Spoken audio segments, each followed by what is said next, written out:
Hello good morning everyone, सुप्रभात सभी को।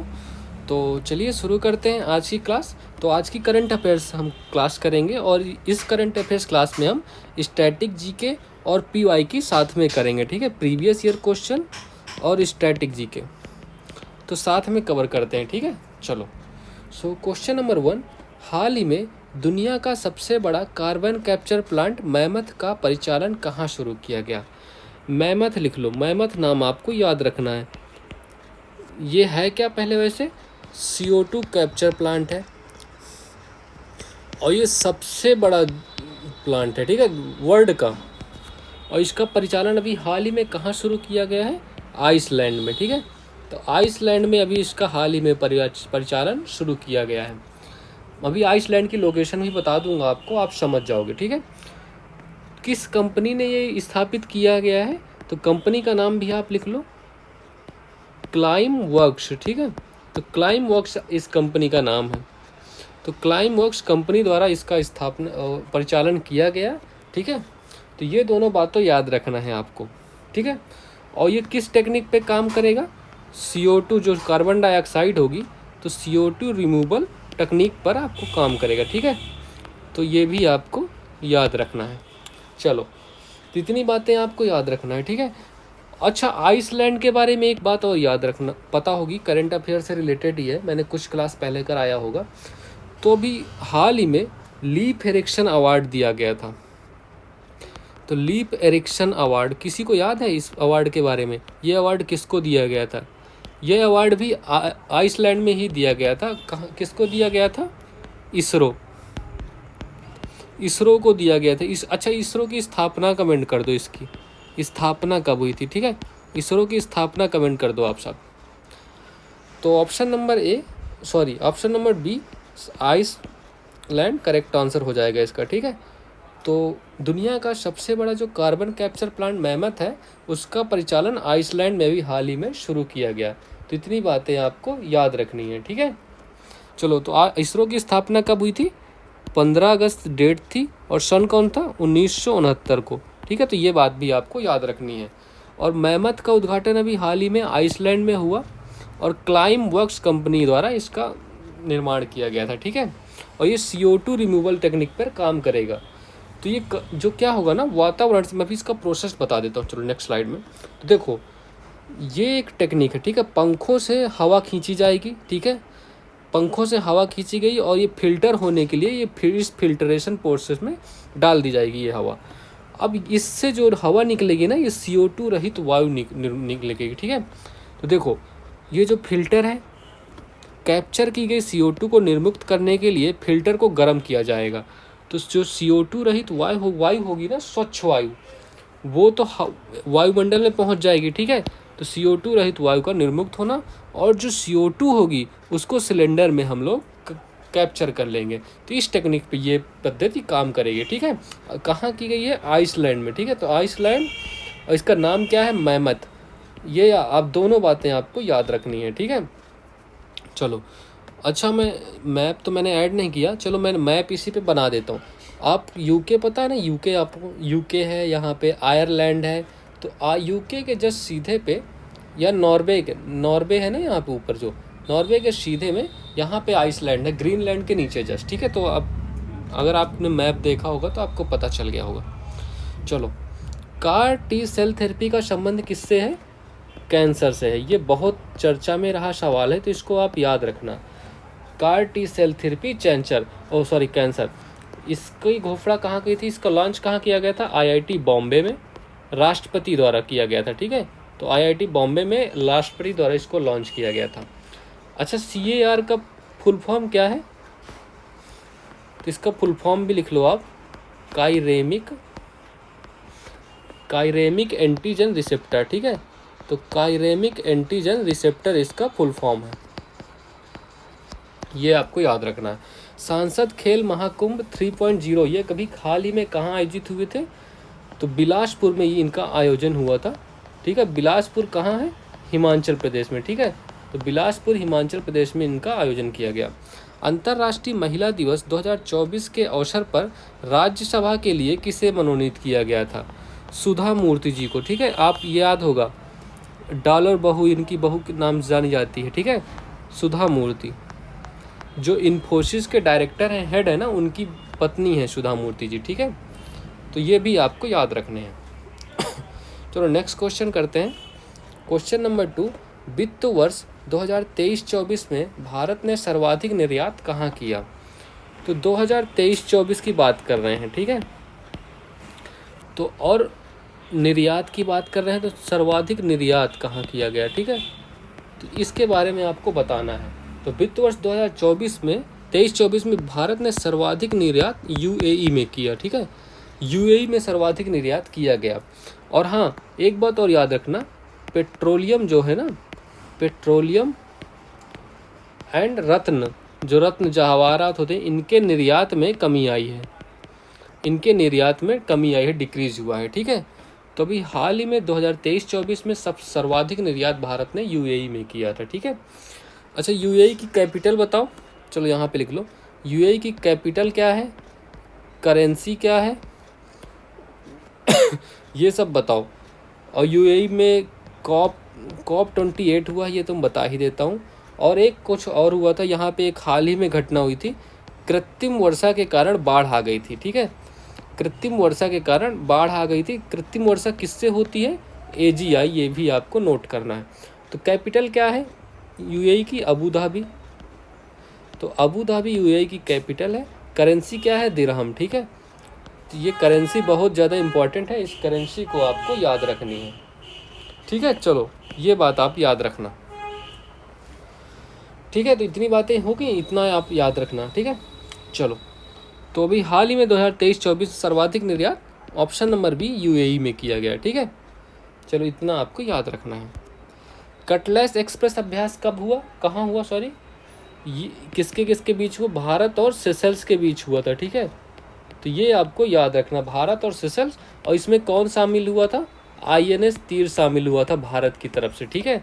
तो कटलेस एक्सप्रेस सेशल्स, भारत और सेशल्स के बीच हुआ था, ठीक है। तो ये बात आपको याद रखनी है। प्रित्जकर पुरस्कार 2024 किसे मिला, बताओ? प्रित्जकर पुरस्कार 2024, इसके बारे में बताओ। एक जापानी वास्तुकार है, रिकेन यामामोटा, हाँ यामामोटा जी हैं, ठीक है। ये याद रखना, जापानी वास्तुकार है ये, इनको प्रित्जकर पुरस्कार 2024 मिला था। ये किस क्षेत्र में दिया जाता है?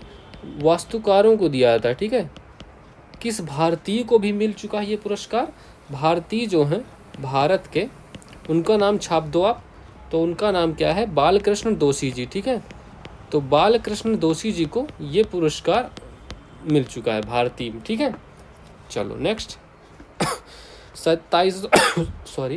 27वां युवा राष्ट्रीय महोत्सव का आयोजन कहाँ किया गया? बताओ, कौन बताएगा इसका आंसर? जो 27वां युवा राष्ट्रीय महोत्सव है, इसका आयोजन कहाँ किया गया? हाल ही में नासिक में किया गया, ठीक है, महाराष्ट्र। तो ये भी आपको याद रखना है। सारथी पहल का संबंध किससे है? सारथी पहल, अच्छा एक सारथी ऐप भी है, सारथी एप्लीकेशन भी है, इसका भी बताओ संबंध किससे है? तो सारथी पहल कृषि मंत्रालय, ये आपको याद रखना है। और सारथी ऐप किससे संबंध है? सेबी से, ठीक है।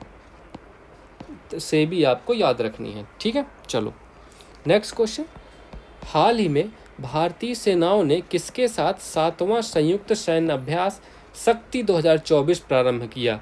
अभी हाल ही में ये एक सैन्य अभ्यास हुआ, शक्ति 2024 के नाम से। पहली बात तो ये एक सैन्य अभ्यास है, ये आपको याद रखना है, ठीक है। सैन्य अभ्यास है, और किसके किसके बीच हुआ ये भी बहुत ज़्यादा इम्पॉर्टेंट है। तो किसके किसके बीच हुआ? भारत और फ्रांस की सेनाओं के बीच में हुआ, ठीक है।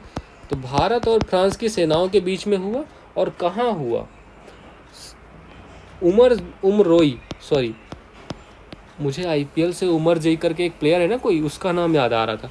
तो उमरोई स्थान है मेघालय में, यहाँ ये अभ्यास आयोजित किया गया, ठीक है। तो ये तीनों बातें याद रखना है। एक संयुक्त सैन्य अभ्यास है, भारत और फ्रांस के बीच हुआ, उमरोई मेघालय स्थान में इसका किया गया आयोजन। और एक बात और याद रखना है, द्विवार्षिक अभ्यास है एक तो ये, ठीक है, द्विवार्षिक अभ्यास है, हर 2 साल में इसका आयोजन किया जाता है, ठीक है। और क्या क्या याद रखोगे इसके बारे में? इसका आयोजन 2011 से किया गया है, ठीक है। और अभी हाल ही में ये जो 24 में हुआ है 7वें नंबर का है। इतनी बातें याद रखना है आपको। अब चलो मेघालय के बारे में कुछ चीज़ें जान लेते हैं। मेघालय की राजधानी क्या है? शिलोंग। शिलोंग के बारे में एक फैक्ट है, ये भारत की 100वीं स्मार्ट सिटी है, ठीक है, 100 नंबर की स्मार्ट सिटी है, तो इस बारे में आपको याद रखनी है। और मेघालय में ही 3 पहाड़ियाँ गारो खासी जयंतियों के नाम से फेमस है। इसको पता है ना, गारो खासी जयंतियाँ। तो ये तीनों पहाड़ियाँ मेघालय में ही स्थित हैं। अच्छा, भारत और फ्रांस के बीच में और कौन कौन से अभ्यास हुए उनके बारे में बताओ। भारत और फ्रांस के बीच में बताओ। तो एक वरुण अभ्यास भी हुआ है, वरुण और गरुड़। तो ये दोनों अभ्यास भी भारत और फ्रांस के बीच में हुए हैं, ठीक है। तो इनका भी आपको याद रखना है। तो option number D correct answer हो गया मेघालय, ठीक है। कौन सा अभ्यास है? शक्ति 2024 भारत फ्रांस के बीच मेघालय उमरोई स्थान पे, ठीक है। चलो नेक्स्ट करते हैं। सहयोग काइजिन। सहयोग काइजिन के बारे में बताओ, ये कहाँ आयोजित हुआ? इसका चेन्नई में हुआ था। सहयोग काइजिन चेन्नई। वज्र प्रहार किसके किसके बीच हुआ? इंडिया प्लस यूएसए के बीच, ठीक है। वायु शक्ति अभ्यास कहाँ हुआ? वायु शक्ति पोखरण में हुआ था। पोखरण कहाँ है? राजस्थान में, ठीक है। तो राजस्थान के पोखरण में वायु शक्ति अभ्यास हुआ, ठीक है। चलो नेक्स्ट करते हैं। गगन स्ट्राइक सेकेंड, इसके बारे में बताओ। ये अभ्यास कहाँ हुआ? पंजाब में, अभी हाल ही में हुई, इसका आयोजन हुआ, ठीक है। खंजर अभ्यास किसके किसके बीच हुआ? इंडिया प्लस किर्गिस्तान के बीच खंजर अभ्यास, ठीक है। इंडिया प्लस किर्गिस्तान खंजर अभ्यास। सूर्य तिलक इंडिया प्लस नेपाल। चलो मैं कुछ अभ्यास आपके लिए होमवर्क में देता हूँ। एकता अभ्यास किसके किसके बीच हुआ? एक्कुवेरिन अभ्यास, इनका आप कमेंट करके मुझे बताओ ना, ठीक है। और मित्र शक्ति अभ्यास, ये अभ्यास किसके किसके बीच? साइक्लोन भी बता दो आप, ठीक है। साइक्लोन, ये अभ्यास किसके किसके बीच हुए, इनके बारे में आपको बताना है, ठीक है। चलिए नेक्स्ट क्वेश्चन।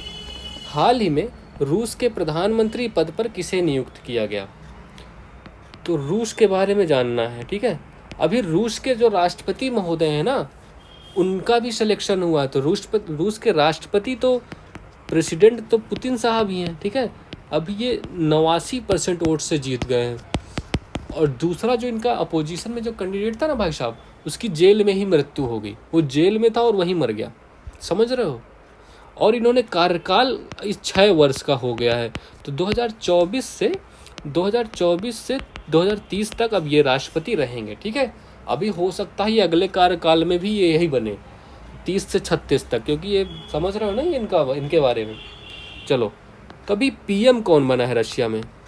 पीएम कौन इलेक्ट हुआ है? अभी तक यही पीएम थे, अभी फिर से इन्हीं को पीएम बना दिया गया है। तो बताओ कौन बने पीएम? तो मिखाइल जी, ठीक है। तो मिखाइल जी दोबारा इलेक्ट हुए हैं, ठीक है, री इलेक्ट हो गए हैं ये। तो मिखाइल मिशुस्टिन, इनका नाम याद रखना है। मिखाइल मिशुस्टिन जी पीएम बने। ऑप्शन नंबर 1 करेक्ट आंसर है, ठीक है। अच्छा ये बताओ, यहाँ की संसद को क्या कहते हैं? रसिया की संसद को ड्यूमा के नाम से जाना जाता है, ठीक है। ड्यूमा आप समझते होंगे। और इसकी कैपिटल क्या है? कैपिटल तो मॉस्को है। तो कैपिटल मॉस्को है। और करेंसी क्या है? करेंसी रूबेल है, ठीक है। करेंसी रूबेल है और कैपिटल मॉस्को है रशिया की, ठीक है। तो ऑप्शन नंबर 1 करेक्ट आंसर हो जाएगा, ठीक है। ठीक है, चलो नेक्स्ट करते हैं। हंगरी के पीएम कौन है? हंगरी के पीएम के बारे में बताओ, जल्दी बताओ। तो हंगरी के पीएम मैंने कराया है तमस सुलियोक, ठीक है। तमस सुलियोक हंगरी के पीएम है। अच्छा, हंगरी की कैपिटल और करेंसी भी बता दो मुझे। तो हंगरी की कैपिटल करेंसी आप बताओ, ठीक है। बांग्लादेश की पीएम कौन है? शेख हसीना। इनका भी राज ही चल रहा है यहाँ बांग्लादेश में, ठीक है। इसकी भी मुझे आप कैपिटल एंड करेंसी कमेंट करो। पाकिस्तान के पीएम कौन है भाई? शहबाज शरीफ, ठीक है। यहाँ की तो समझ ही नहीं आता क्या चल रहा है, ठीक है। तो शहबाज शरीफ जी यहाँ के पीएम हैं। तो तो तमशुलियो हंगरी की कैपिटल क्या है? बुडापेस्ट।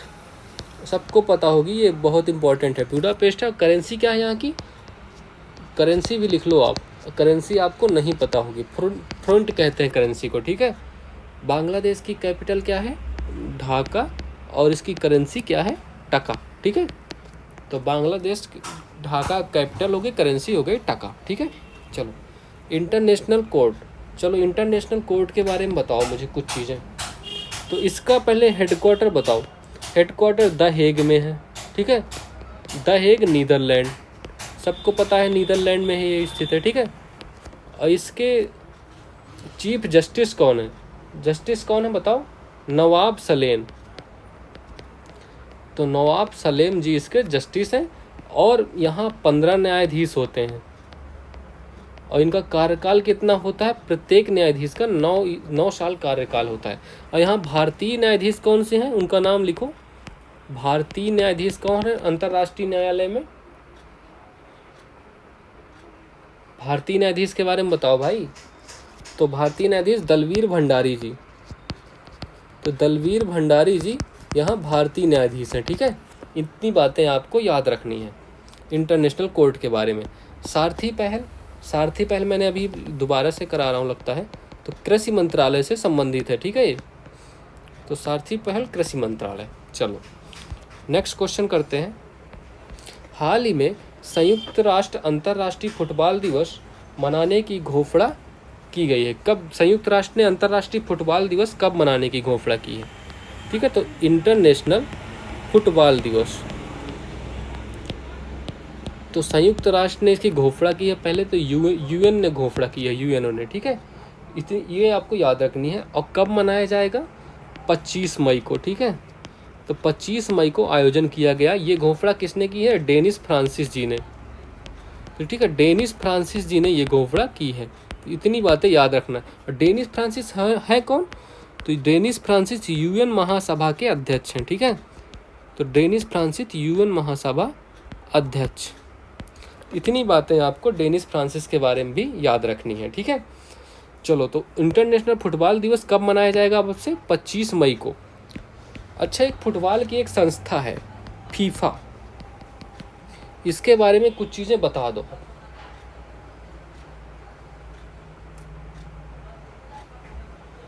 ठीक है, तो ये इस संस्था के बारे में बताओ। इसकी स्थापना कब हुई? पहली बार 1904 में इसकी स्थापना हुई, ठीक है। और इसका हेडक्वार्टर कहाँ है? ज्यूरिख में इसका हेडक्वार्टर है, ठीक है। ज्यूरिख स्विट्जरलैंड में इसका हेडक्वार्टर है। और इसके हेड कौन है? इन्फेंटिनो साहब, ठीक है।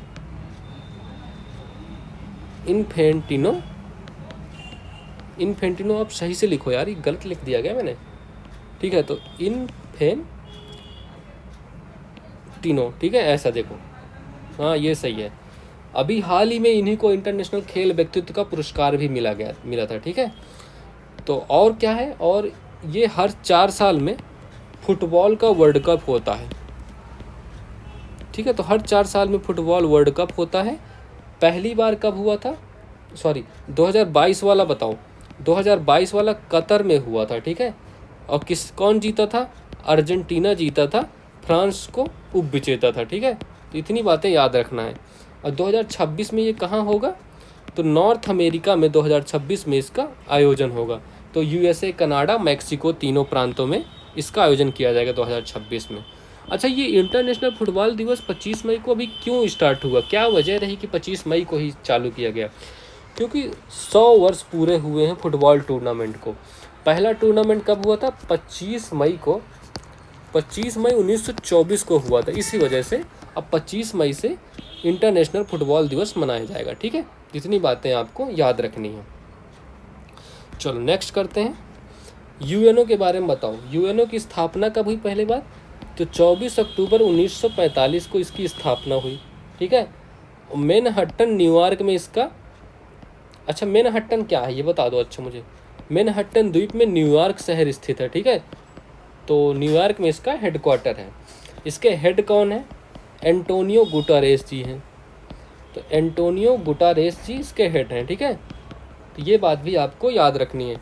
इसका नवीनतम सदस्य कौन है ये बताओ, ये आप बताओ, नवीनतम सदस्य बताओ आप। तो नवीनतम सदस्य कौन है? साउथ सूडान, ठीक है। तो साउथ सूडान नवीनतम सदस्य है। अभी हाल ही में सर्वश्रेष्ठ हवाई अड्डा 2024 का कौन बन गया है? हमाद, ठीक है, जो कतर में स्थित है, ठीक है। तो ये आप याद रखना। 2023 का कौन सा था? चांगी, जो सिंगापुर में था, ठीक है, मैंने कराया था वो, चांगी मत लिखना अब इस बार। T20 वर्ल्ड कप 2024 के लिए श्रीलंका का आधिकारिक प्रायोजक कौन बना? तो अमूल इंडिया इसको स्पॉन्सर करेगा, ठीक है। तो अमूल इंडिया, अमूल जो दूध बनाती है एक कंपनी है, अमूल इंडिया इसका स्पॉन्सर करेगा, ठीक है। चलो, तो अभी हाल ही में इसके अच्छा ब्रांड एम्बेसडर कौन कौन है T20 वर्ल्ड कप के? तो यूबी पाजी हैं, युवराज सिंह हैं, ठीक है, और कौन से हैं? उसैन बोल्ट जी हैं, उसैन बोल्ट जी हैं, और कौन है? क्रिस गेल, ठीक है। ये 3 लोग इसके ब्रांड एम्बेसडर हैं, ठीक है। अच्छा, पहला वर्ल्ड कप कब हुआ था? 2007 में पहला वर्ल्ड कप हुआ था साउथ अफ्रीका में, जिसमें भारत जीत गया था, ठीक है। तो भारत विजेता रहा था। इतनी बातें आपको याद रखनी है, ठीक है। तो चलिए फिर, that's all for this class. Have a good day and thank you everyone.